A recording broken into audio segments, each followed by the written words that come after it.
Il y a un parfum, sinon chacun a une odeur. Dieu a donné une odeur à chaque personne. C'est pourquoi les animaux pouvaient respecter Adam. Quand Dieu s'approche, il y a un parfum toujours qui dégage. Si tu reconnais l'odeur de Dieu, tu vas te mettre à adorer, puis c'est fini, quelque chose va se passer. Nous sommes localisés par de mauvaises choses souvent, pas parce qu'on a dit des choses, mais à cause de l'odeur qui est sur nous. Nous attirons des jaloux sur nos vies à cause de l'odeur. Il y a une odeur qui est rattachée à ta bénédiction. L'odeur que tu dois avoir. Il y a un parfum que ton ministère doit avoir pour attirer plusieurs personnes. Il y a un parfum que tu dois avoir pour que plusieurs personnes arrivent dans ton lieu de commerce. Nous passons devant un lieu. On n'a pas besoin d'une bonne odeur, mais on a besoin d'une odeur qui va influencer les décisions. Ton odeur doit changer. Une odeur qui influence positivement et non négativement. Ça doit être une odeur qui attire le bonheur et non le malheur. Une odeur qui attire le travail. Ça doit être une odeur qui attire la stabilité et non l'instabilité. Il y a des maisons qui sentent la mort, mais pas physiquement. Mais tout ce que tu possèdes meurt. Il ne faut pas dormir dans une maison sans que tu n'aies prié auparavant.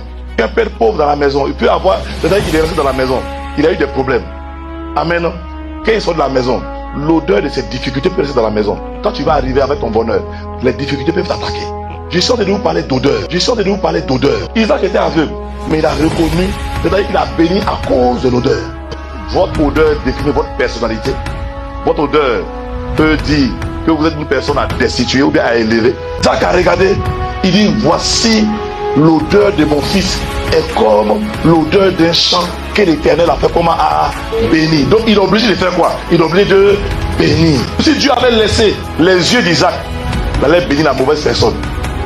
Mais Dieu a laissé à Isaac la seule chose qui pouvait déceler, amen, la bénédiction que Dieu a placée dans la vie de quelqu'un. Jacob était la terre que Dieu a bénie, mais Esaü était la terre que Isaac a lui préféré. Non, ce que tu préfères et puis ce que Dieu a béni, ça fait deux choses différentes. Ça parce que tu aimes quelque chose, que c'est béni forcément. Les hommes vous repoussent peut-être à cause de votre vie, même à cause de votre handicap. Mais l'Éternel vous a choisi à cause de l'odeur qu'il a mis sur vous. À cause d'une chose qu'il a placée sur vous.